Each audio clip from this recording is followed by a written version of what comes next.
What, you mean a string of nonsensical emojis? Fire, sword, donut, spaceman, clock, dancing lady, flashlight, thumbs up. How am I supposed to know what that means? I ignited the flaming sword, used it to cut a hole in space and time. Mum's light flooded through it, then it closed up behind her. All good. Oswald, my friend! Bruce Wayne, what a lovely surprise. You certainly are getting out quite a lot these days, aren't you? The way I see it, everyone else in this town is having fun. Why shouldn't I? I agree. You and your insanely large bank account are more than welcome here. We're gonna need your shrink ray, Ray. I'm not particularly fond of that name.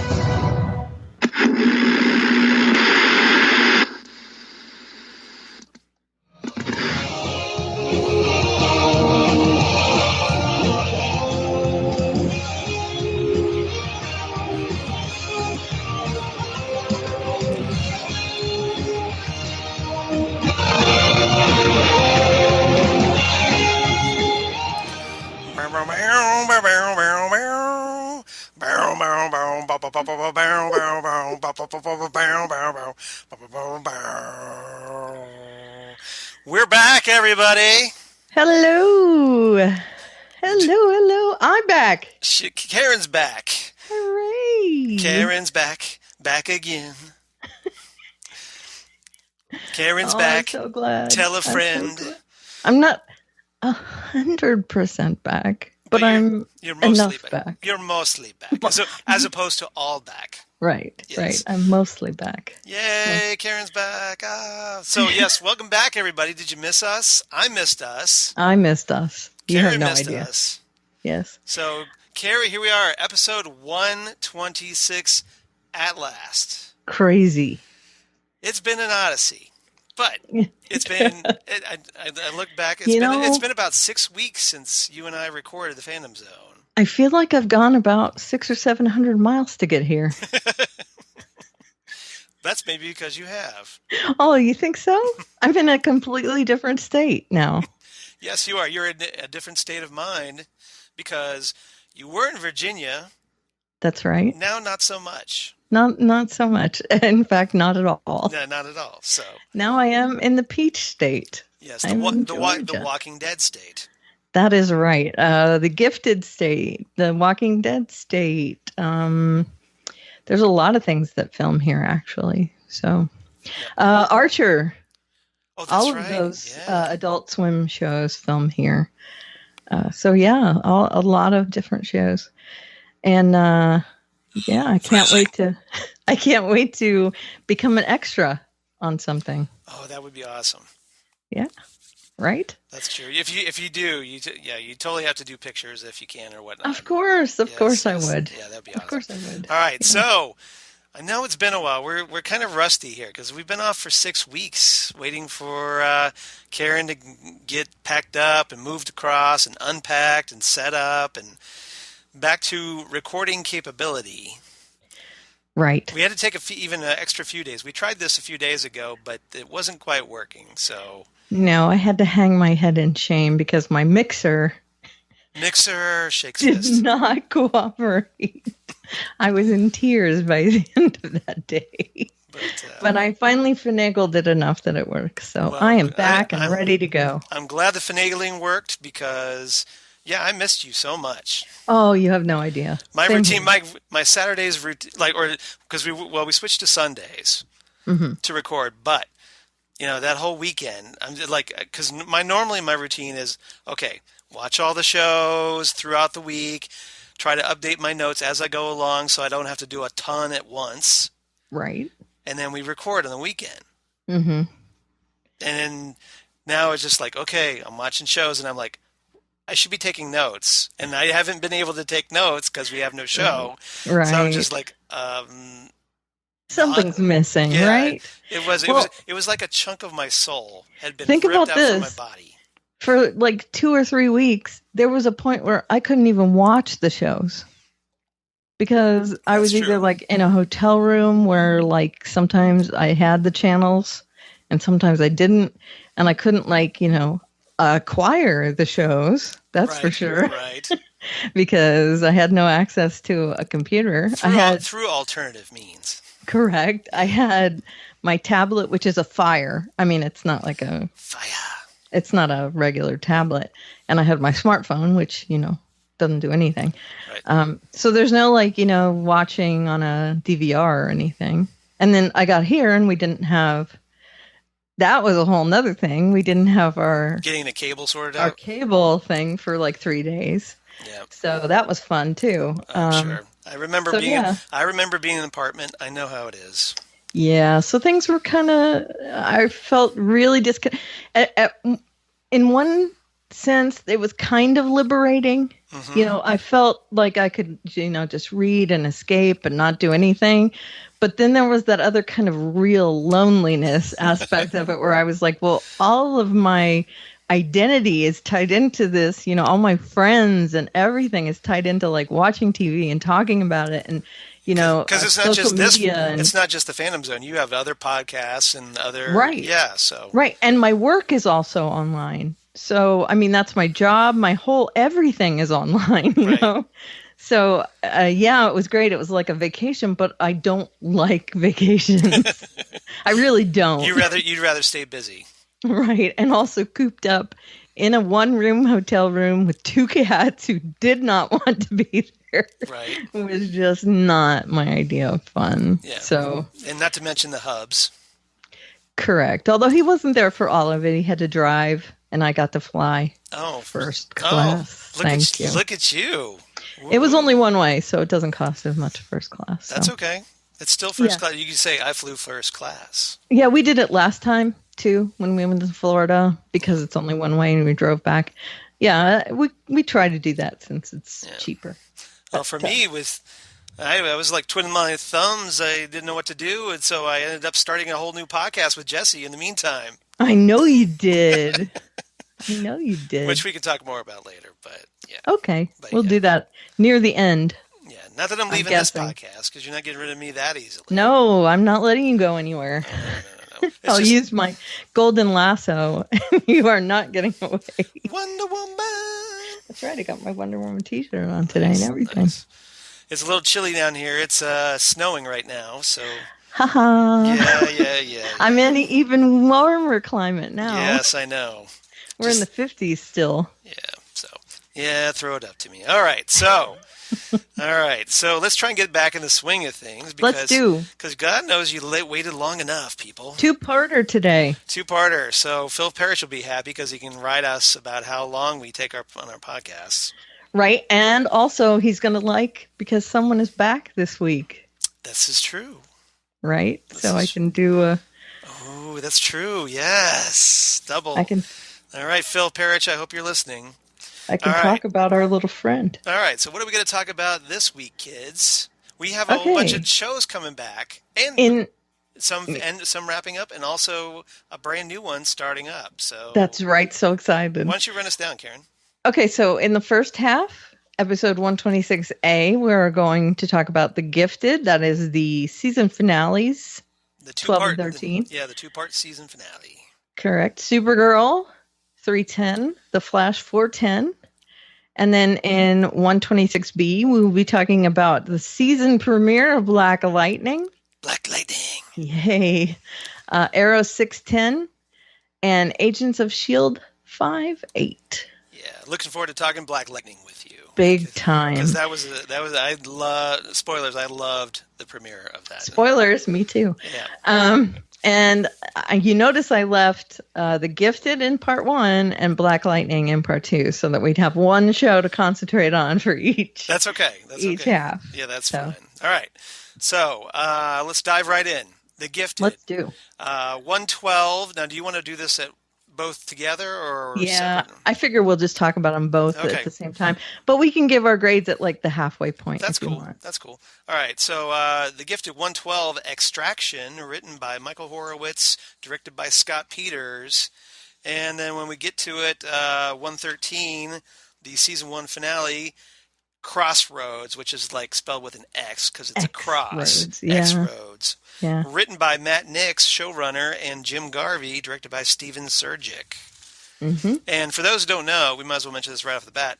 Gifted got picked up for season 2, y'all. So It certainly did. Yay. So I'm glad about that because I'm enjoying. Which is good because they did leave a lot of threads hanging. Yes, they did. I'm wondering if they knew, had a feeling they would get picked up.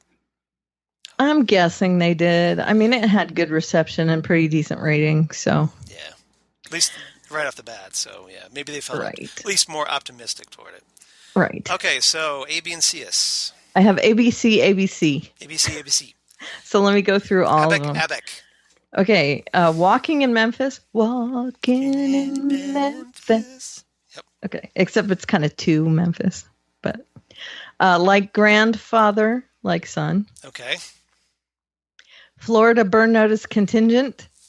Someone went off to Boca Raton in this episode, and I thought it was a pretty interesting nod to Burn Notice. Okay. I never watched that show. Matt Nix is also the creator of Burn Notice. And of course, Sharon Glass. Yes, who was on Cagney and Lacey. Who played the mother, Mama, Strucker, in this episode. Grandma Strucker. She's Grandma Strucker, yeah. Right. She went off to Boca Raton, and all of Burn Notice takes place in Florida. That's kind all of it. He actually flees to Florida in order to avoid getting burnt. You know, he gets burnt. Yeah, right. By the CIA. So he's hiding out in Miami. Okay. And also the guy who plays Jace in right on the Gifted. Yeah. He is also an agent who is hiding in Miami. Oh, I didn't catch that parallel. So Burn Notice Contingent because he also flees. Got it. And I'm guessing they're hiding out together. This is just me in my head. This is your shipping. Right. No, not shipping. You're fanficking. No. Just I'm saying that, they're back together again, pulling hijinks down there in Florida. It wasn't Boca, but I thought it was funny. Okay, and then La Madeleine Risman. Okay. Who they mentioned in this episode. And then for the second half, Like Father, Like Daughter. Okay. Strong Together, Strong Apart. Yes. That is for the twins. And then the Camp Bell Tolls for Thee. Bell Tolls. As in Campbell, Camp Bell. I see what you did there. See. Bell Tolls. Yeah, I get it. Okay. But there, again, do we see Campbell not around? Well, remember, this is an X-Men based series, so that's right. Chances are he's probably nobody, no crime. Yeah, he's probably off, going to become Ahab officially, hopefully. That's right. That would be That's nice. right. All right. Okay, so Walking in Memphis is, of course, them fleeing to Memphis, the refugees. Yes, yeah. So yeah, we have basically everybody's packing up, trying to get out of Dodge. Mm-hmm. And we have let's see here. I guess the Thunderbirds telling Reed and Caitlin that the Mutant Underground's heading to Charlotte. Mm-hmm. And I guess they're hoping to get a hold of Campbell because he's going public with the Hound program at this Humanity Today summit. Right. So the Cuckoos, the Stepford Cuckoos, want to grab Campbell, but Blink's like, I don't trust these blondies. So there's a little conflict going on. Mm-hmm. A lot of conflict. A lot of conflict, really. Yeah. But yeah. So and we've got Polaris, who seems to be sliding toward that dark side. Seems to be, at least right now. It seems exactly. You can still put the seams there, yeah. And a lot of people, are kind of seeing the Frost side of things. Mm-hmm. And also there's Andy, yes, who is reading up on his, what is it? A great grandfather was Fenry. Yes, great grandfather, great grandmother.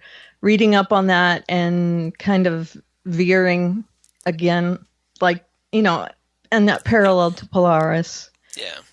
kind of veering and having that discussion with his sister over it, and her not, trying to talk to him and saying, no, this is where we need to be. Well, one of the really devious things going on is that the Stepher Cuckoos, if you notice throughout this, are subtly manipulating people. Mm-hmm.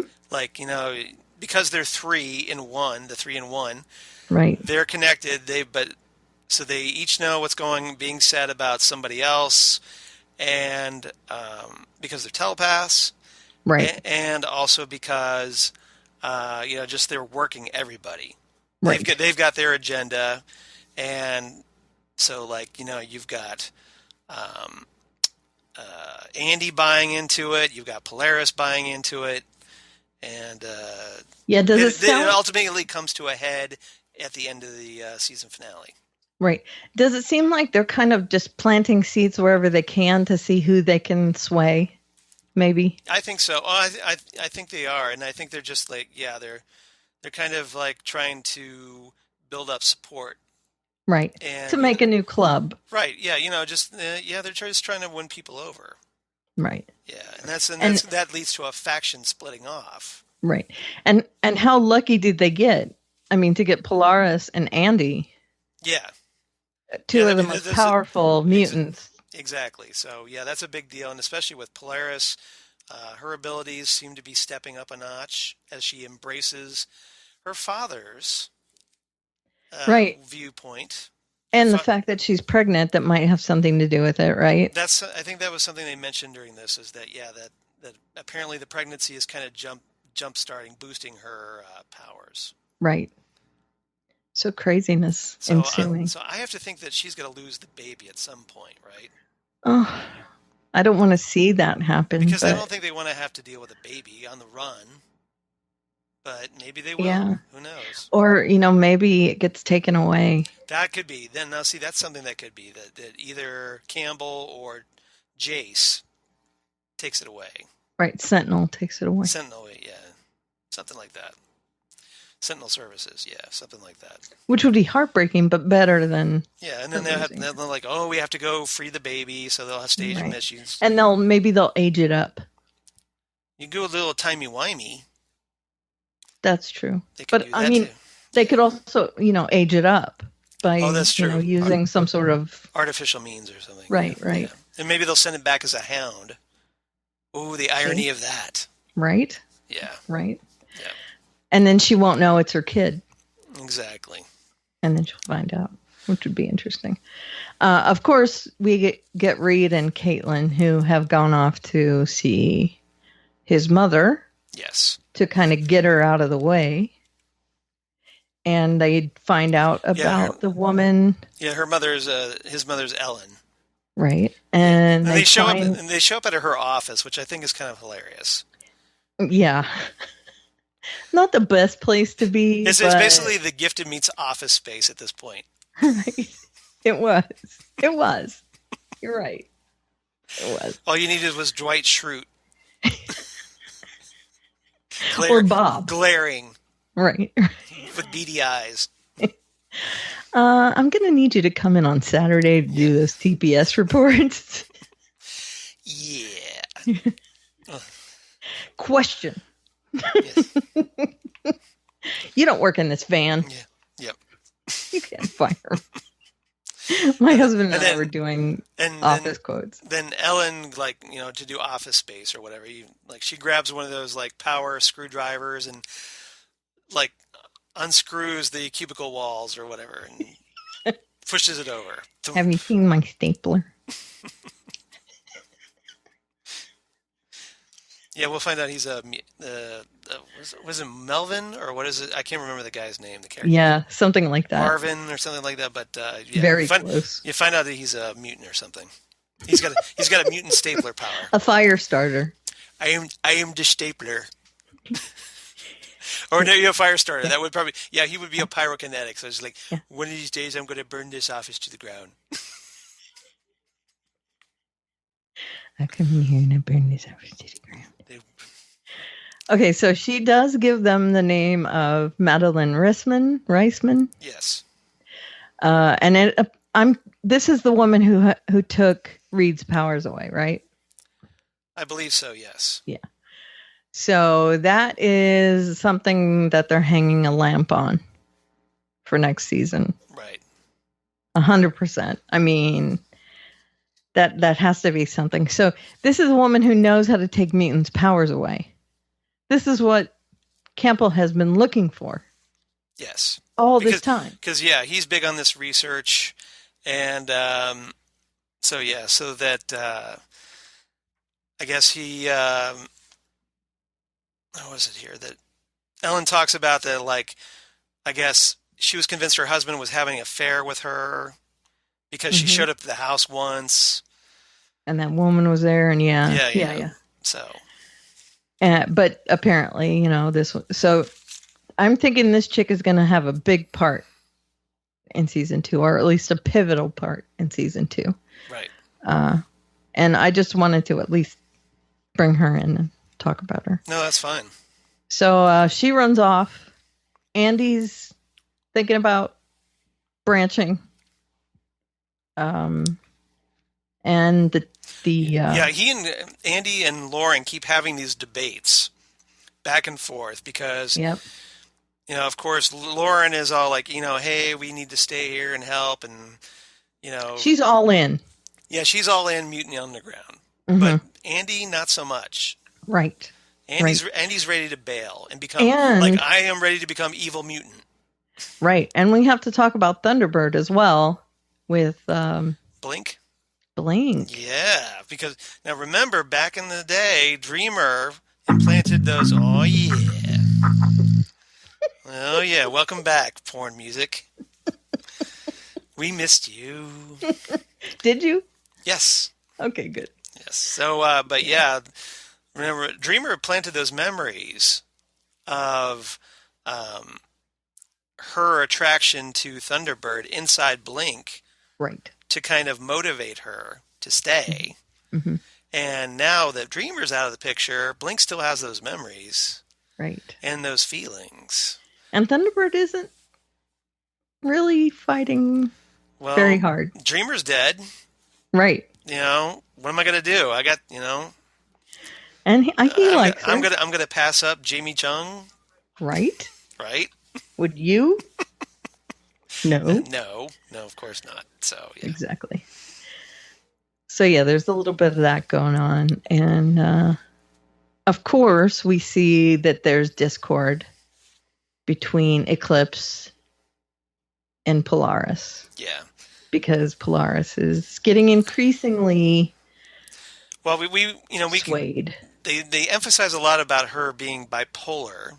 Right. Which, Polaris... bipolar, yeah. Let's just beat that over the head. All right. Did you see that coming down Main Street? No. Yeah, let's just murder that metaphor. But, and of course, she's got baby hormones flooding through her, mutant powers, and the fact that she's kind of a little crazy. Yeah, but wouldn't you be? Oh, not to mention, like Magneto genes. And, she's been in and out of psychiatric facilities and been experimented on and all kinds of things. And I would really love a flashback where Polaris was in the psychiatric facility with David Haller from Legion. Oh my God, that would be so great. Wouldn't that be the best? That would be so great. It'll never happen, but I would love it. Oh my God, that would be so... Okay, here's something right here, and I'm just going to drop it, and then we'll continue. Yeah. Legion season 2. Yes. He's walking around inside a facility like a flashback, and she just walks through the background. Right. Like an Easter egg. That would be so great. Wouldn't it be? Yes. I would think that, or, just like he's walking by cells, and she's in one of the cells. Oh man, yes, rooms please. Or whatever you want to yes, call it. Please.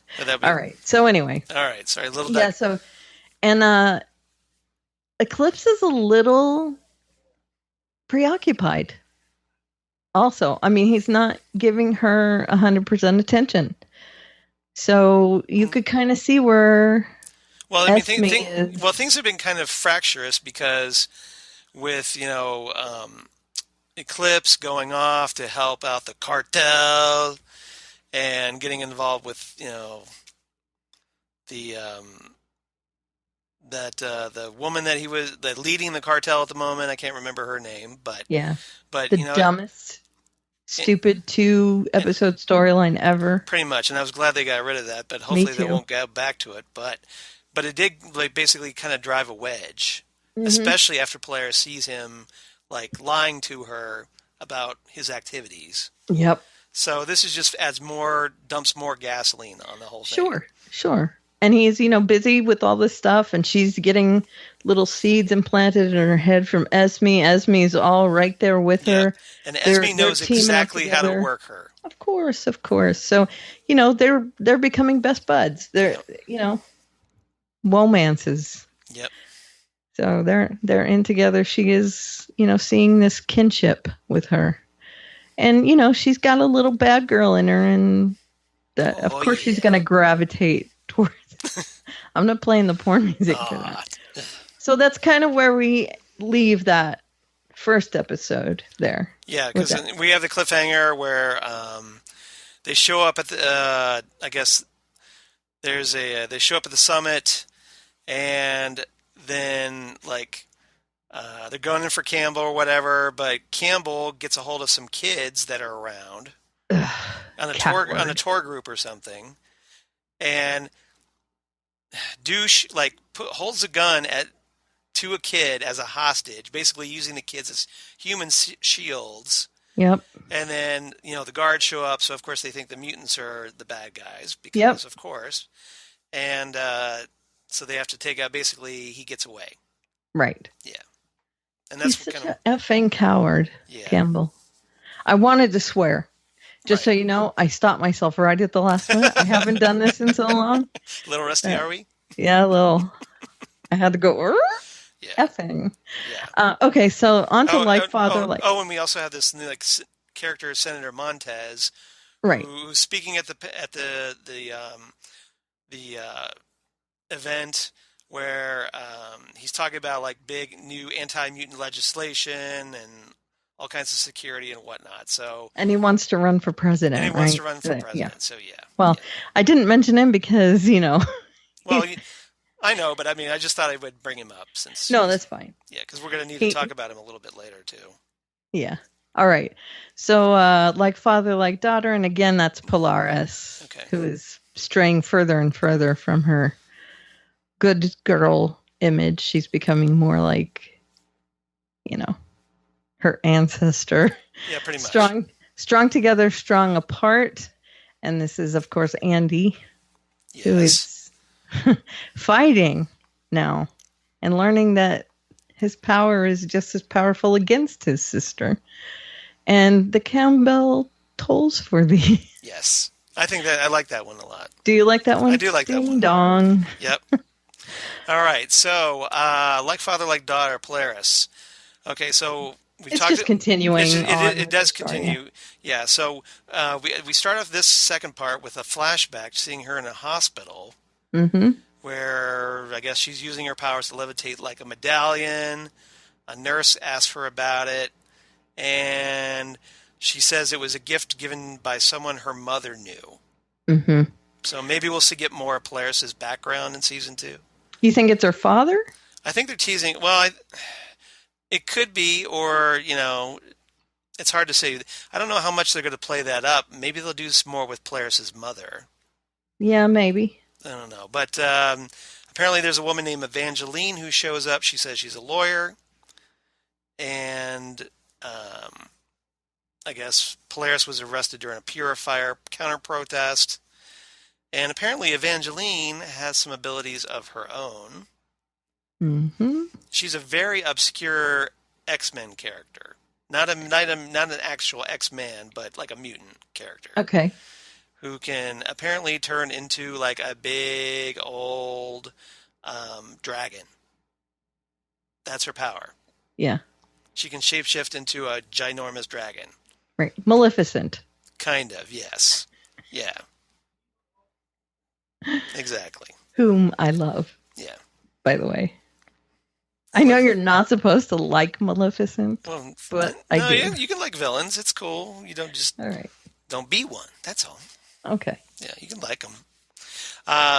But yeah, so there's that. So Polaris, she's thinking about everything that's gone on, and she's getting more aggressive. She's like, we need to, take, make more of an active approach, and she's wanting she keeps butting heads with Eclipse.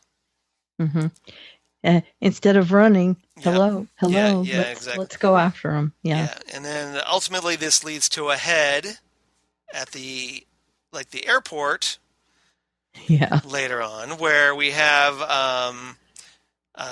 Campbell and Montez. They're taking off on a plane. Right. Just as Eclipse, Thunderbird, and Blink show up. But Polaris is already there and blocks their way with barbed wire. Dun, dun, dun. Right. And on the plane, Montez is talking about, I'm going to run for president, and it's going to be awesome, and we're going to, get rid of the mutants, and that's going to be more awesome.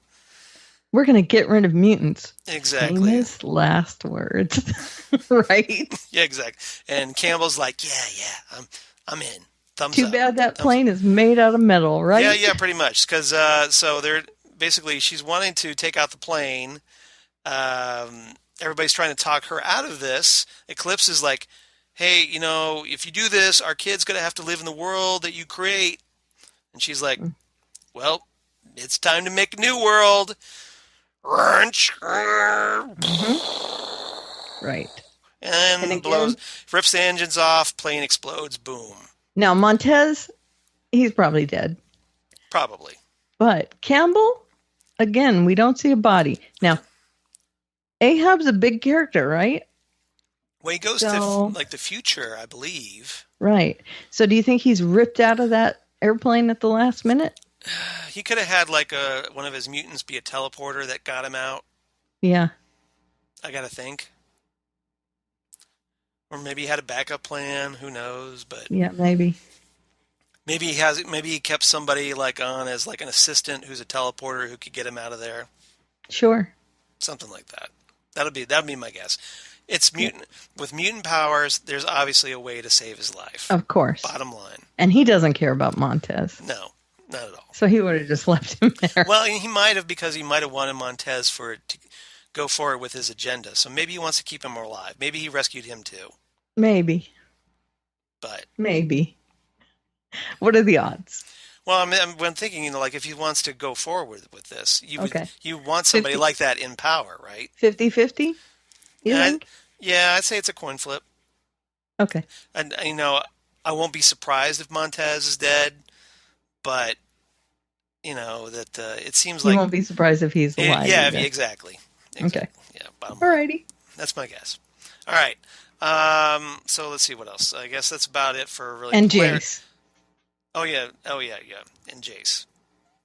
But I already mentioned it. He decided to quit. Yeah, he's basically tired of it. Yeah, he's just like, you can take this job and shove it.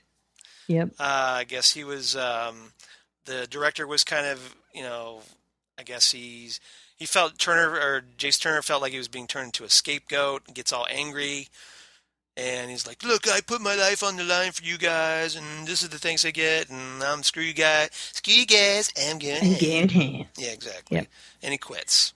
Yeah. So I want to know, he'll be back? I hope not. I'm kind of a wasted character. I'm kind of annoyed with his character, but unless he just goes rogue mutant hunter, I don't know what he's going to do without Sentinel Services, because that was unless he hooks up with somebody else. Right. Or becomes a mutant. I mean, I can't. Yeah, I don't know. I'm trying to figure out where his character's going to go. Yeah. I don't get it. I don't get it either. All right. So, Strong Together, Strong Apart. Andy and Lauren. Yeah, Andy and Lauren. So, Andy and Lauren go through this entire storyline, back and forth, butting heads. And then finally it comes to a head. And they end up, the Mutant Underground goes to this base in Nashville, and they end up like having to work together to kill the hounds inside the base. They basically get to finally unleash all their power. Right. And waste everybody. And so they go back to the headquarters, and then they're just like, ooh, that was awkward. Right. That was really, really strong. Yeah, and then until the end when everybody starts defecting and joining Polaris and the Cuckoos, and that like leads to like Andy joining along with Sage and Fade, and everybody's like, they're Reed and what's her name, Caitlin are all upset, like, no, you can't go with them. Sure I can. Yep. Bye. Right. I've been tired of you guys anyway. So yeah, he's out of there. Screw you guys. Screw you guys. I'm going with the bad guys. Right. And thus the strong apart thing. Yeah, so basically that's the big cliffhanger, is that they split. Mm-hmm. The Mutant Underground, and now we have presumably the Hellfire Club. Yep. That's what it looks like. Because the Frost sisters, well, I don't know if I don't really like that they're Frost sisters. I think because they're not they're really, they're the Cuckoos, but they're not related to Emma Frost. So I don't know why they keep calling them the Frost, but they just don't want to call them the Cuckoos, so they call them the Frosts. Have you noticed? Yeah. I know. Probably feel that Cuckoos is too silly for them. So. Yeah. But, so yeah, they have that, and that's pretty much for that. Now, yeah, the Campbell tolls for thee, we kind of talked about that. Yep. So, I guess that's pretty much it. Unless there's anything else? Nope. All right. So we have ratings for both. Do you have ratings for both? No, you just have one big rating. No, I have both. Oh, I just see one here. I have 8 cowardly child nappers and 8 fleeing agents. I don't see the 8 fleeing agents. Oh, it's there. Okay. Maybe you put it in after I brought up the document. I don't know. Maybe. Right. Maybe. All right. So I gave the first part 8.5 speaking podiums. I really enjoyed this 2-parter. And then I gave it the second part 8.5 crashing airplanes. Alrighty. So I really liked this one. So I did too. I liked it. And definitely looking forward to Gifted coming back season 2. Me too. All right. It was good. All right. It cleansed my palate from the Inhumans. Yeah. Yeah, it was a bit of a slog in the middle of the season. Like it started off really strong. The mob part was that whole with the cartel that just was such a drag. But but thankfully we got through that, and then it was only a couple of episodes. Yeah, really, yeah. These past 4 episodes kind of picked back up again. Yeah, I agree. And then they ended pretty strong. So yeah, so that's all right. So I'm good with that. All right, let's move on. Supergirl 310, Legion of Superheroes. Not really. But no. Written by Derek Simon and Eric Carrasco, directed by Jesse Warren. Okay. All right. A story. I love it when a team comes together. Nice. I'm always up for an A-team reference. Thank you. B story. There's gonna be a jailbreak. Tonight there's gonna be a jailbreak. Exactly. Somewhere in this town. And then the C story is lame indeed. Yeah. Because someone has a shipper name and it's lame. Yeah. Yeah. Lana and James. Yeah. Lames. Right. All right. Okay, so I love it when a team comes together. Now, this is obviously the big Legion of Superheroes team-up episode, even though the Legion in this version is only 3 superheroes that we know of. 4 if you count Supergirl. 4 if you count Supergirl, but she hadn't joined yet. So no, but she's part of the Legion in the comics, right? Yeah, occasionally. And she fought with them in this episode. Yeah, that's true. All right. So, true. But, so we have Chris Wood playing Mon-El, Jesse Rath, who, if you watched Defiance on Sci-Fi, which I really liked. Me too. I missed it. He played Alec Tarr on Defiance. And No Tomorrow. He was in No Tomorrow. I didn't see No Tomorrow, but I did see Defiance. good. So I was kind of looking forward to his Brainiac 5. Unfortunately, he is given the worst makeup job as Brainiac 5. He's good, though. He's good in the role, but the makeup is so bad it's distracting from his performance. I agree. He basically has this ridiculously fake, like... helmet hair. Yes. White helmet hair. Right. Which Brainiac 5... Okay, in the comics, Brainiac 5 is green with blonde hair. Right. Traditionally. Always has. Right. Been. Right. Throughout his various incarnations or versions or whatever, throughout the decades. Blonde with green skin. Mm-hmm. Here, he has white hair and turquoise skin. Right. And he has a big bumpy forehead just so they can put some like headlamp things in his forehead. To distract from the bad makeup job. So I'm guessing. To make it look even worse, really. But instead of the things on his chest. So he's kind of got like this big Cro-Magnon. Brainiac 5, the smartest guy in the room, has a big Cro-Magnon forehead. Right. Makes no sense. I agree. Horrible costuming by Supergirl. Yes. In the show. Right. And, of course, you've got Mon-El and Amy Jackson as Saturn Girl. They're dressed like they're out of the 2000 X-Men movie. Mm-hmm. All black. Right. Black and all leather. black because apparently it has to be black leather to be a superhero. Yeah. Now, we have seen some pictures of Mon-El finally sporting some primary colors. That's coming up. Right. But not now. Now, I can't really find fault with the black outfit. I don't care about that so much. Why do you even do the black outfit? Why not just go straight to the primary colors if you're going to do the primary colors? But again, it's okay. I don't care about I think they were getting grief because I know that Jesse Rath talked about, I guess he was all adamant that they were going to change his character's look. And I think it's because everybody was criticizing how bad it looked. Yeah. Well, I'm sorry. So maybe they changed the costumes too. Yeah. It looks bad. When we looked at it, I know on Facebook, at least on the Made of Steel page, and I think probably on the Fandom Zone page, I was making fun of the promo picture where it was kind of a close-up of his face when he was sitting in the chair. You could see the line where his wig met his face. Right. I mean, it was so bad. Yeah.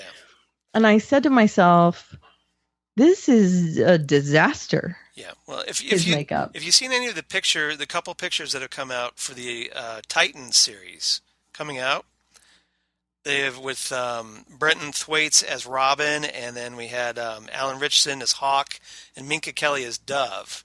Mm-hmm. Those costumes look great. They're amazing. They look so spot on, and so I'm looking at that, and I'm thinking, why isn't Supergirl doing this? Right. Why? Right. They have a larger budget. I have to think Supergirl has a larger budget than DC's digital service. Right.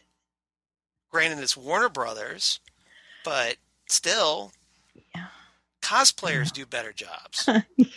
100%. Hire some cosplayers to do your costumes because apparently your costume designer sucks. Right. I'm sorry. Well, that face thing is really... And your makeup people aren't that great either. I mean, I want the... And your wig hair people. I want the regular... I mean, this Brainiac look is from one incarnation of Brainiac. And everywhere else, Brainiac looks a completely different way. Well, in the comic, that there's a romance that's supposed to be there between Brainiac 5 and Supergirl. Right. That's the kind of ironic thing is that Supergirl falls for the descendant of Superman's enemy, Brainiac. Mm-hmm. That's kind of why it's a really cool dynamic. Can you imagine her? But even finding this one. Who is she going to be attracted to this? No. Right. Come on. Right. Maybe he'll have to upgrade himself because. Oh, I hope for Jesse Rath's sake. I hope that. I hope so too. I hope he gets better makeup than this. So we haven't seen his updated look yet, but. Yeah. Fingers crossed for his sake. Just the things on his head bug me too. They're not supposed to be there, right? Well, they're so big. I mean, the headlamps are so big. It's like if they were smaller, it wouldn't be as like remember the little five like we saw in Indigo, because she's like Brainiac 13 or something, or 8. Right. Brainiac 8 or something. So so she's kind of got something like that, but it's not nearly as obtrusive. But he has stuff on his chest. Yeah. Normally, right? I mean, he doesn't have this. No. It's only been in like one incarnation where he in the cartoons, in the comic books, right? Or in the comic books, or the cartoons too. Yes, right. Yeah. Oh, it's very distracting. Anyway, he should be. All right. He should be looking like hot alien guy. Right. And he's not. He kind of looks like an imp. Yeah. A little bit, but hotter. Yeah. Right. It's bad look. It's a bad look. Yeah. All right. So let's talk about the Legion. Okay. First of all, Kara has been defeated by Rain. Yeah. So she's in this hibernation state. Well, let's put it this way. She got her ass kicked. Big time. I mean, ass kicked. Mm-hmm. Beat down. Big time. Well, and it was a pretty epic beatdown because we didn't get to talk about it, but it was pretty big. It was pretty epic. Yeah. Rain is her equal. Yes. I mean, in every way, she is her equal, and essentially engineered to beat a Kryptonian. Put her in a coma. Right. So, I mean, that's pretty much what she was designed to do. Right. And so she's in this coma, and thank goodness for the Legion, because they have the technology to make her bigger, stronger, faster, that sort of thing. They can have her hibernate. And they also have, coincidentally, Brainiac, who they can wake up, and he can go into her mind and maybe help her out. Now, I like that. I thought that was a good way to introduce Brainiac to the show. It was a very good way. Brainiac 5, I should say. It was a good way to introduce Brainiac 5 because, he's projected into her mind, and of course, if you're a comics fan, you're geeking out because hey, Brainiac 5 and Supergirl. Right. Exactly. And what a good way for them to meet, too. It's kind of on the down low. And here's the one thing that gets me is he can make himself look any way he wants in there. Right. And he chooses. Yeah, to look like that. Well, here's the other kicker. If you're a comics fan. Saturn Girl, in the comics, has always been a telepath. Right. For some reason, Supergirl decides, okay, she's not a telepath. We're going to make her a telekinetic. Right. So normally, Saturn Girl would have been the one projecting herself into Supergirl's mind. But they wanted the Brainiac. But you could use it with computers and Brainiac 5. That's cool. Sure. But my point is like if Saturn Girl was a telepath like she's supposed to be, she could have done it. Well, and she wouldn't be so oblivious to Kara's feelings either. Exactly. Because she is. Yeah, exactly. Completely. Yeah. Okay, so she's just like, I'm tuning this out. Maybe. I don't know. She seems completely oblivious. Maybe. To the fact that Kara might be hurting. Yeah. Right? I don't think she knows the full story. Really? Maybe. I don't know. We don't know what Mon-El told her over the years. I guess. But she just keeps... she can see how sad Kara is. And it's like she keeps chasing her down and going, hey, you're all right, right? Yeah. Shut up already. Leave her alone. Yeah. I think you're really ginchy. Yeah. Shut up. All right. Yeah, nothing's more frustrating when the now wife of the guy that you were attracted to, in love with, is like trying to be following you around like a puppy, trying to be your best friend, right? And you want nothing to do with them. No, thank you. Yeah, you just want them gone so you can get back with the guy that you're hot for, or just gone. Yeah. We're just gone, period. I just want you gone. Well, how about this? Let's get her back with Lightning Lad, because that's Saturn Girl is supposed to be a Lightning Lad, not Mon-El. Right. Again, What the hell are you doing? Trying to keep them apart. I watched this episode, and I'm a huge Legion Superheroes fan. Mm-hmm. Obviously, this is why I'm so frustrated by it. Smallville handled the Legion better. Of course, Jeff Johns wrote that episode, which might be why. Right, Jeff Johns. But the Legion was much better on Smallville. Well, and again... And that's Smallville. That was like 10 years ago. I don't hate this Legion either. Right. I don't, really. I mean, I'm excited to see the Legion on a CW show. Because they can really do a lot with them. Let's hope... There's such potential here. Yes. Let's hope they don't ruin it. But I'm worried there already are. Well, have you seen... I'm not going to go into too much detail, but have you seen this week's episode yet? Yes. I mean, it's a little better. It's a little better, but it's not quite there yet. Well, again, that's all I can say. Yeah. We'll talk about it next week. Yeah, we'll talk about that next week. All right. Okay, so I love it when a team comes together. They put their little rings together and they decide to go out and take Rain down. And, their little rings. Yeah, the Legion flight rings. Yeah. Yeah, which I love because we've been teased with those rings for what? Well, here's another part. The flight rings they don't fly. Yeah. Saturn Girl doesn't fly because has a flight ring that she's not flying. Brainiac 5 gets to wheel around in a chair, not flying. I know, but okay, but we see the rings. That's exciting, right? Yeah, it's cool. Right? I'd rather, at least we got the rings. Yeah. We've been teased with those rings since the first episode of Flash. Yeah. So that's true. And not the first episode of Flash. It was when they did that crossover between Earth 1 and Earth 2. So very early. Yeah, very early, yes. Yeah. Yeah, it's been a while. Yeah. So, but so I'm very happy to see it. Yeah, it was very cool. And the little fists together, and I did like the fact that we got a nod to Streaky the Super Cat. Right? Streaky the Super Cat.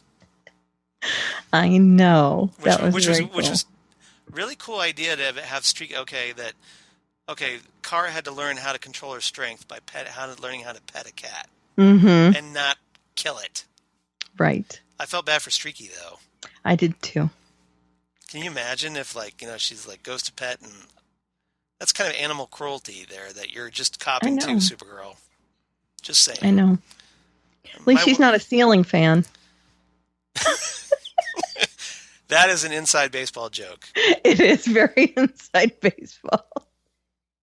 Spoilers, Karen's cats are afraid of her new ceiling fans. Only one cat. Only one cat is afraid. The other cat is lackadaisical. Now, which cat is it? The girl cat. Okay, the girl cat. Sarah. Will not go anywhere where there is a ceiling fan. Sarah's freaking out over the ceiling fan. Yep. All right. Okay, so let's see. There's going to be a jailbreak. So Chad Lowe, again, is in jail, and Rain has decided to go see him. Chad Lowe, because Rob Lowe was not willing to do this. Well, Rob Lowe is stealing his age, remember? So that's true. Chad Lowe was available. Yeah, Chad Lowe. Rob Lowe's busy being on... Oh, what is he on where he was... Oh, the Orville. Oh, that's right. He was on the Orville playing an alien that slept with Bobby. Right. Okay. I got to watch all of the Orville. Oh, you got caught up in Orville? Yeah, it was good. It was pretty, when it's serious, it's really good. It is good. But it's not always serious, so it kind of gets a little dorky. Cheesy. Yeah. But I liked it. Anyway, all right, so she goes to see Rob Lowe until she's interrupted with, what is it? Is it Bon Jovi? Yes. Well, that was the other, so Rain, she comes across Colville's jail cell. Mm-hmm. When all of a sudden we hear, "Whoa, we're halfway there. Whoa, living on a prayer." Yeah, so Bon Jovi starts blasting in the background because, let's just crank out Bon Jovi. Yeah. My sister-in-law Lisa is a huge Bon Jovi fan. Yeah? Yes. I don't hate them. Yeah. That's as good as I'm going to get. I don't hate John Bon Jovi. No, I don't But hate I'm not them. a fan. But I'm not a hater either. Right. So she does make a rain-size hole in the Yes. side of the jail right. building. Now, mind you, she's been hunting down criminals and killing them. Yeah.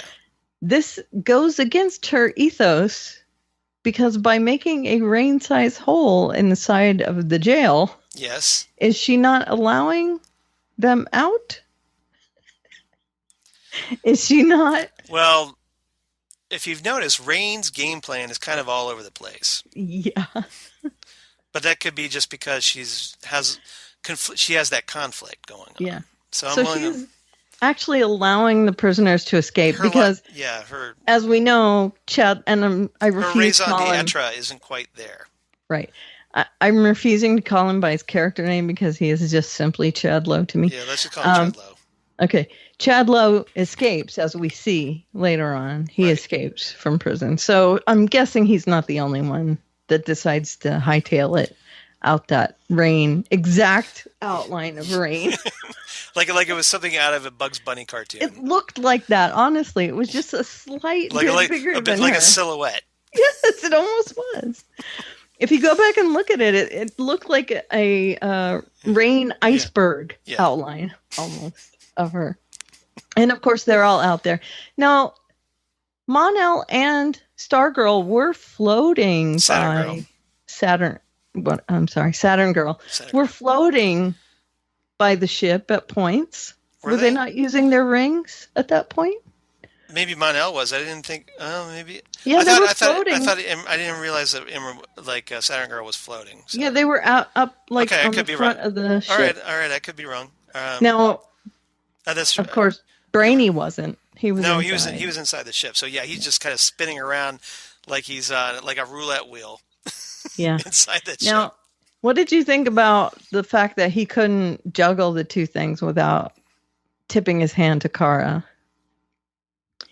Because Brainy, inside Kara's brain, he was, doing the stuff and yelling at Mon-El. He's supposed to be a 12th level intellect. He should be able to multitask. Yeah, that's one of the things that bothered me is that he let that break through, and he really, he's way more powerful than a home computer, and our home computer can do better than that. Pretty much, yeah. So that kind of bugged now, me. it would be one thing if he's openly flustered by Supergirl, like he's attracted to her. Yeah. But we haven't seen any indication of that.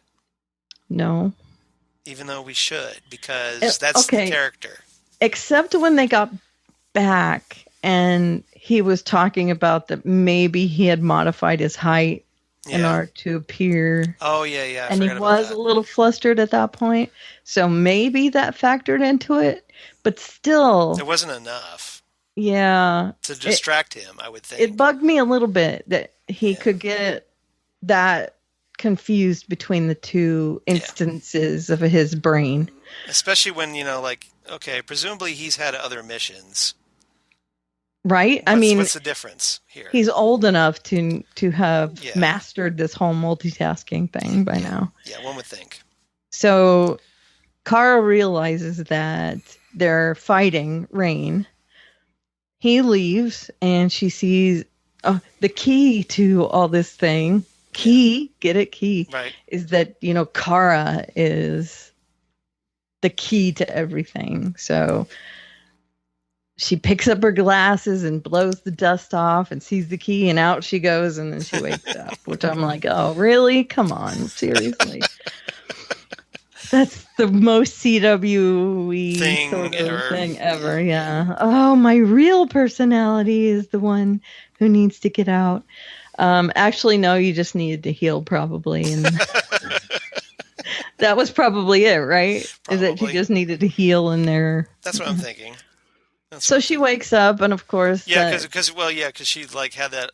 Well, she had that injection of kryptonite. So she's got to shrug that off. Right. So she wakes up. Alex is beside her. They decide they're going to show up as well at Rain. They've gotten this thing where they're going to inject Rain with the kryptonite now. Yeah, And, yes. you know, oh, you can't go that close to her. Yes, I'm going to go. And Jean is there too, fighting her. Yes. And it takes all of them together to take her down. Yeah. And still she gets away at the end, right? Yes. Because, hey, it's only episode 10. Right. And this, it seems like the same thing every week, doesn't it? Well, I know Lori is talking, because Lori's a big Supergirl fan. And we've talked about this, that this Rain storyline is just dragging. Every week it's the same thing. Now, I don't mind that in the middle it's all different stuff. Yeah. But it seems like they're just really padding this out. Yeah, we need to get a different point in the Rain storyline, because it's all fight, Rain gets away. Yeah. Fight, Rain gets away. Fight. We're never getting anywhere with Rain. What I'm thinking is we're going to get to the point after watching Monday's episode is that she's going to remember who she is, Sam is, and still have her Rain power. And she and Supergirl are going to fend off this invasion from the other world killers. Yes. Okay. That's what I think is going to happen. Because we want Sam to be good. Yes, because because she has a daughter. Yes. Okay. And she's got to be a hero to her daughter. Well, it kind of makes sense. That would be my guess. We'll see if I'm right. Because CW. Yes, because CW. Right. And then, of course, Lames. We got James and Lana. Kissy face and being awkward and okay, moving on. No. Yep, that's all I want. That's it. I really don't want to get into it. It's awkward and weird. Yeah, and nobody seems to like it. I don't care one way or the other, to be honest, but it just seems really forced to me. It does. And they have no idea what to do with Jimmy Olsen. It's not a part of the story right now. They really should just kill off Jimmy. Because they have no idea what to do with him. They're not integrating it. No. It's like, here's all the action. Oh, and by the way, back at the office, here's what's happening. Yeah, just because we got to give James something to do. Okay, let's have him make out with, we'll get Lena this week. Yeah, let's do that. Right. They mentioned Supergirl. Right. That's it. Yeah. That's as close as they come to the rest of the team. And what about Wynn? Because Wynn hardly does anything either.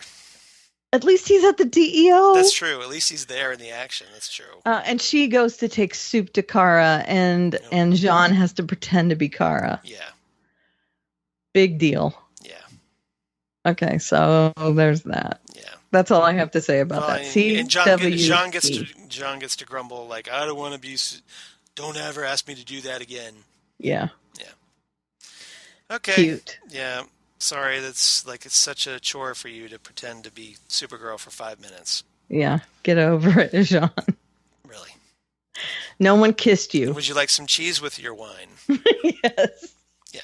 Protect the woman that you have been saying is like a daughter to you for the last 3 years. Exactly. Yeah, what happened to that? Like, I get I consider you both my daughters. Oh, but I don't ever want to impersonate you ever again. To help you. To help protect your secret identity. Right. Shut up, dude. Yeah. All right. This is not a finest hour. So what was your rating for this not so finest hour? I give it 7.5 terrible makeup jobs. It's not the worst episode ever, but it's also not the best episode ever. I was a little more generous than you. I gave it 8 out of 10 Legion flight rings because we got the Legion. We got the rings. Yeah, it's a Legion episode. Why not? Again, but could have been 7.5 is not the worst either. But again, Smallville did it better. Yeah, I have to mark it way down for the makeup. Yeah. And of course, the unbelievability of Brainy not being up to snuff. Yeah, go watch the Smallville episode Legion, come back, and hopefully you'll kind of see my viewpoint on this. I agree. If you've seen Legion, you know what I'm talking about. Smallville was really good. Yeah. And it treated canon very well. Yeah, I mean, there's a lot of bad episodes of Smallville. Don't get me wrong. Sure, it's cheesy. But Legion was not one of them. Right. So, just saying. All right. Now, let's move on to another rather disappointment this week. Big disappointment. Made even more glaring by the show that followed it, in my opinion. Yeah. So we're going to end this first segment with The Flash, 410, Wah, wah. The Trial of the Flash. Written by Lauren Serto and Kristen Kim, directed by Philip Chipera. Shame on all of you. Or Shipera, whatever it is. But yeah. Shame on all of you. Yeah, we need the Game of Thrones. Shame. Shame. Shame. Ding. Shame. Yeah. So, A story, The Flash presents, as in, I present my case. Got it. Get off his case. Yeah. Which would be, Joe and right. all them trying to plant evidence. Right. And then send him to Hawaii is, the... Because the timely news of the guy trying to press the button in Hawaii. Oh, that's true. I forgot about that. Setting off a nuclear alert. Right. Good call. So a little background with the Trial of the Flash. So the Trial of the Flash was this long-running storyline in the Flash that pretty much took up the last 2 years of the Flash title, right before Crisis on Infinite Earths. Right. It basically wrote out Barry Allen. Mm-hmm. Led into Wally West, right? Yeah, written by Cary Bates. It was drawn by Carmine Infantino. And it was not a good storyline. No. It's kind of regarded, if you're a longtime Flash fan like myself, it was one of those that just dragged on way too long. Everybody just wanted it done. The only reason they was padding it out was just to get Barry to Crisis. Right. And so what happened? To be fair, it wasn't their fault. Right. I mean, they kind of had to go along with where DC was taking them. Right, exactly. Now, it was a cool idea that you had Barry, and this is something like unheard of back in the day because of pre-Crisis, where the superheroes were much more innocent. Barry ends up in a conflict with Professor Zoom, the Reverse Flash, and in the process snaps his neck. Mm-hmm. And is accused and ultimately convicted of his murder. Right. Just like Barry is here on the TV show, only with the murder of the Thinker. Only completely different because... Only completely different, but you know what I mean. But in that case, he actually does kill Zoom. That's true. Well, as it turns out... that wasn't the case at all. Well, yeah, but you know what I mean. Yeah, but anyway, so the ultimate resolution of this thing, though, is that Barry ends up going to, after finding out that the thing was like a complete fraud, the case against him, he ends up going to the 30th century. Where it just so happens he's reunited with his wife Iris, whose brain at the moment of her death, because she had been thought to be killed by Professor Zoom, the Reverse Flash, sent her spirit time traveling into the 30th century, where she was put into another body of someone who had recently deceased in the 30th century. And there, in the future, Barry and Iris were reunited. Right. And then they had a couple of kids, named the Tornado Twins. Yep. And those Tornado Twins had some kids who became Impulse and XS. Mm-hmm.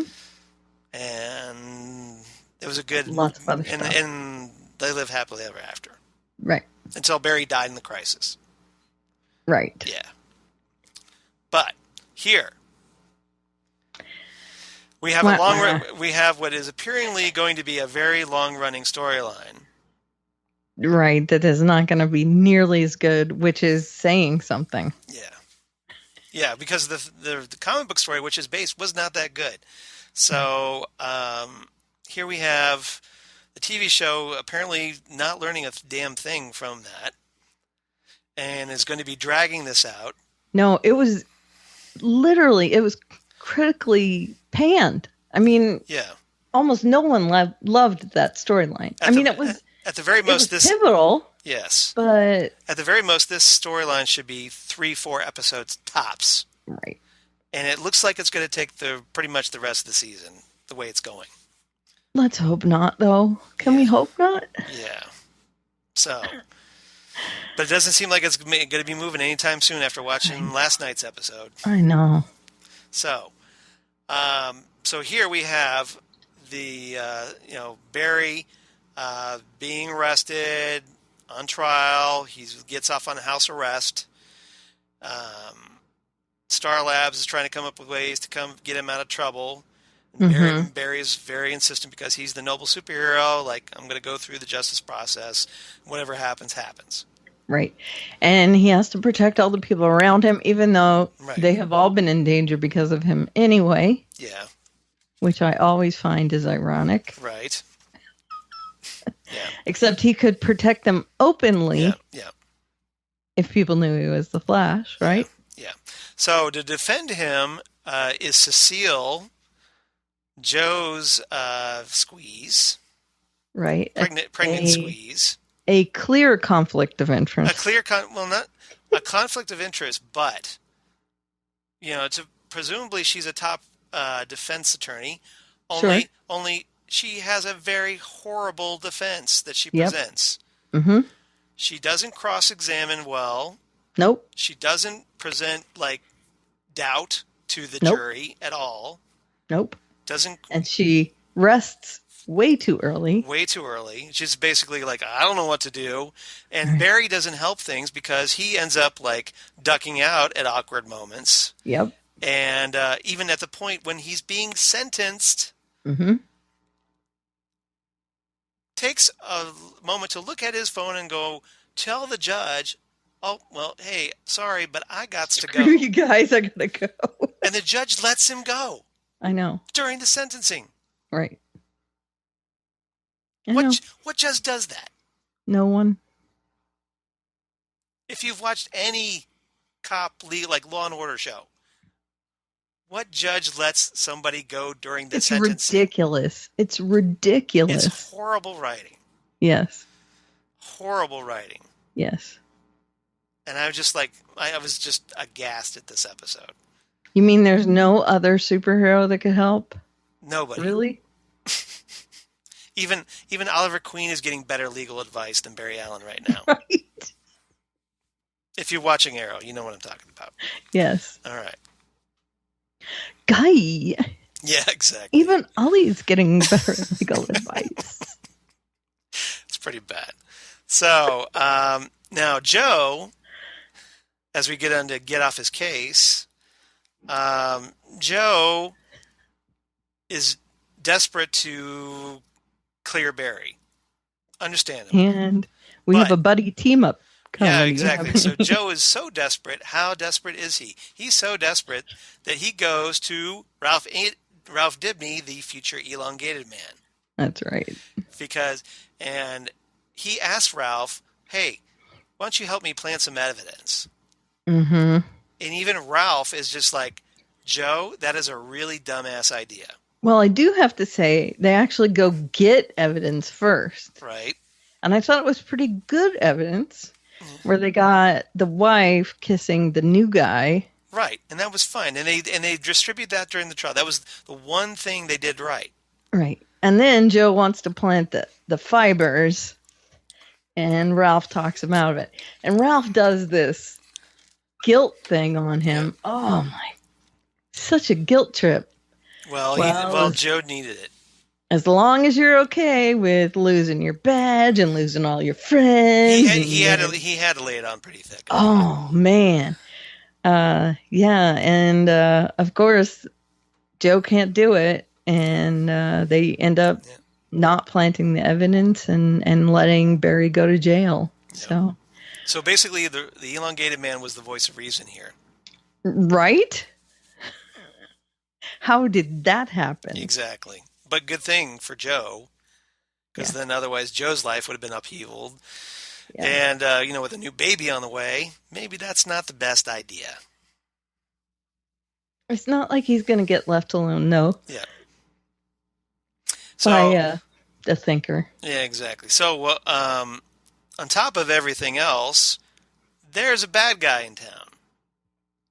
By the name of Fallout. One of the, 12 or 13 people on that bus that got dark mattered. Right. So that means everybody gets a different superpower. Right. Duke Nukem. Yeah. Well, he's called Fallout because he is based on the comics. He was a character created by Jeff Johns and Scott Collins. But he had no idea what was happening. Yeah. But Fallout is a very weird character because his big power is I'm radioactive and everybody around me gets radiation poisoning from me. So how many people did he give cancer? That's what I'm wondering. Mm-hmm. Because he's walking around town, dropping bodies left and right. Dropping bodies left and right. Isn't that a song? Yeah, something like that. Well, he was. He was literally dropping. He was literally dropping bodies. Was. I would want to sue him. What? Okay, what Earth did you send him to? And that's why I said send him to Hawaii. Well, here's all right. So here's the kick. So the way they just come up with to deal with Fallout is not to imprison him in lead, which blocks radiation, or some kind of lead prison. Mm-hmm. No, let's just send him. He's about to go nuclear. Mm-hmm. So Cisco vibes him to Earth 15. To a dead Earth. Well, quote, yeah, dead Earth. Who knows is if a dead Earth or not? You're taking Harry's word on this, right? So you better hope, and maybe the spot it wasn't all that dead. Maybe there are people there. Who knows? Right. We don't know because why? We never see what happens after that. Right. So who knows? Maybe Cisco just killed a bunch of people. Right. Because Cisco. And this show. And Harry. And the CW, yes. And this particular episode, which is, I think, one of the worst episodes of The Flash I've ever seen. And again, that's saying something because The Flash is a good show, but this one's terrible. Yeah, obviously, I'm a huge Flash fan, so I was a little disappointed with this one. Thankfully, the one afterward picks up. But still. It's a lot of fun. But this one, not so much. Not so much. Not so much. So a little let down by this one. So it was, send him to Hawaii. Yeah, that's the nuclear guy. Oh yeah, Fallout. Okay. Yeah. All right. So essentially, Barry finally goes to the courtroom for sentencing, and he takes off and whatnot. And Barry finds out later that I got a life sentence. Yep. Because he wasn't in the court. So here's the fun part. Okay. So he's taken to Iron Heights. Yeah, if there wasn't any more already. So he goes to Iron Heights Prison. They put him in the exact same cell his father was in. Of course they do. Because ironic decision is ironic. Right. So, and it said, Henry was here or whatever. Because, of course, his dad would make graffiti on the wall. Yeah. All the cells in Iron Heights Prison. Yeah, I have to say, this episode was just totally groan-worthy for me. And I honestly, can we just stop there? Because we have to. I think we've gone over it enough right now. I think so. I think so too. All right. Okay. So can we give it our rating? Yeah, please do. All right. So what's your rating? I give it 7.5 memorized Earths because, number one, there's infinite, and I cannot stress that enough. There are not 53 Earths. There are infinite Earths. Can we just actually, no, repeat there are this? 53 now. Infinite, that's the current. Please. There's the current continuity. It's not infinite anymore. Yeah. Can I just say there's infinite Earths, though? All right. All right. All right. And also, it's 52. How it's a multiversity. How can Harry have all of them memorized? All 53. He has them all memorized? Really? Well, if there's only 53, it shouldn't be that hard to memorize them all. He knows which ones are dead and which ones have what? Really? Maybe he just knows a few. Sure. Okay, so I gave it 7.5 memorized Earths. So what did you give it? All right. I was not as generous this time. Yeah, but just barely. I gave it 7 out of 10 ironic prison cells. Yeah, because ironic prison cell is ironic. Right. Yeah. So on that note, And I'm sad to end part 1 on such a downer. No, it's all right. We talked about The Gifted, which is good. Yeah, and we do have, like if you come back for part 2, we'll start things off in a much more upbeat note. Oh, yes, much more upbeat. All right, so we still have some feedback we have some new feedback, so come on back for that in part 2. That's right. So facebook.com/Fandom Zone Podcast, Fandom Zone Cast on Twitter. Our email is fandomzonecast@gmail.com. Listen and subscribe to us in Apple Podcasts and leave us a review. I'm at Elevaria. We're just do a condensed version of where can they reach us, and we'll do the big one. Got it. Yeah, we'll do that. Okay. At Elevaria on the Twitter machine, and there's a link in my bio to my blog. Yeah, and obviously at Charles Skaggs on the Twitter machine, at Charles Skaggs on the Instagram, Google Plus for all you crazy kids on the Google Plus, Facebook, of course, at Charles Skaggs, and my blog of geeky things. Damn good coffee and hot. Damn good coffee and hot, where I talk about all the shows that we talk about here on the Phantom Zone podcast and more. So everybody come on back for part 2. And we're going to talk about, again, Black Lightning, the series premiere of Black Lightning, which looking forward to talk about that. And then we also have Arrow and Agents of S.H.I.E.L.D. That's right. So 3 more shows to talk about this week. And come on back. We're back. We're finally back in the zone. Yay. I'm glad you're back too. So come on back for part 2 of episode 126. Let's say back a couple more times. Back.